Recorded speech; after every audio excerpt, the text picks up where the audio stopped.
تصدقوا ان نيلي الفراشة ملكة الفوازير كان نفسها تعمل دور عمرها ومحدش وافق؟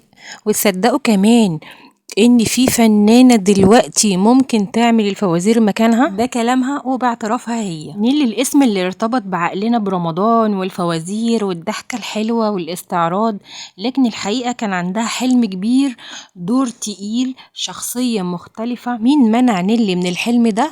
وهل فعلا في فنانة تقدر تكمل مشوار الفوازير بعدها؟ خليكم معايا ويلا بينا نبدأ الفيديو. يا مساء الأنوار، نورتوني وشرفتوني في قناتي، وبحب أشكر وأرحب بكل اللي انضم لقناة ترند وفزورة. نورتوني. وقبل ما نبدأ نصلي ونسلم ونبارك على أشرف الخلق شفيعنا سيدنا محمد عليه أفضل الصلاة والسلام. الفنانة الجميلة نيلي صرحت قبل كده وقالت إنها كانت نفسها تعمل شخصية سيدة قوية مكسورة من جوه، ولكن للأسف الناس فاكرة إن نيلي اتخلقت للفوازير وبس، يعني الجمهور حاصرها في قالب واحد. بل بالعكس، نيلي ممثلة تقيلة جدا، اشتغلت مسرح واشتغلت سينما واشتغلت دراما وقدرت تثبت نفسها وتنجح، بس النجاح الكبير كان للفوازير وكان سلاح ذو حدين. اما الشخصية اللي كانت بتحلم بيها نيلي بانها تقدمها، والكلام ده قالته ندوة اثناء تكريمها في مهرجان القاهرة السينمائي، وهي شخصية نيفرتيتي، وضحكت وهزرت وقالت انا عايزة اقدم شخصية نيفرتيتي علشان رقبتي طويلة زيها. الفنانة الجميلة نيلي احتفلت بعيد ميلادها وكان يوم السبت اللي فات 3 يناير، وبقول لها طبعا كل سنة وانتي طيبة يا قمر.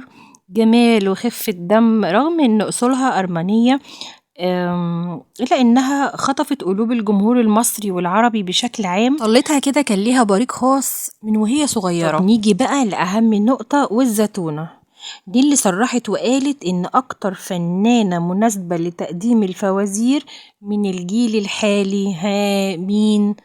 حذروا فزروا كده معايا، تبقى مين؟ هي دنيا سمير غانم، وقالت كمان انها تقدر تقدم الفوازير. وانا بشوف دنيا سمير غانم موهبة خاصة، بتعرف تمثل وتغني وتعمل استعراض حلو قوي، وانا شخصيا بضم صوتي لصوتك. فعلا الفنانة دنيا سمير غانم عندها قبول ودمها خفيف واثبتت نفسها، وعندها كمان روح نيلي بس بطبع عصري. بس الحقيقة اللي محدش يقدر ينكرها بيني وبينكم كده، يعني ان نيلي هتفضل ملكة الفوازير بلا منازع، لكن لو الزمن دار الفوازير محتاجة روح جديدة.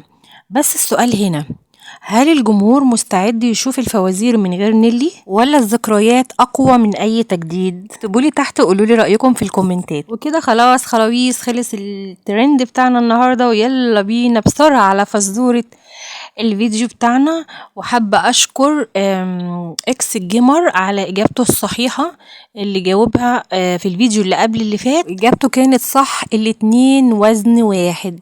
الفزوره بتقول حاجه لو قلبتها تكبر ولو سبتها تصغر. حذروا فزروا الإجابة ايه؟ يلا انزلوا بسرعة في الكومنتات وقولولي على الإجابة، وما تنسوش اللايك والشير والاشتراك في القناة وتفعيل زر الجرس علشان يوصل لكم كل فيديوهاتي. باي باي.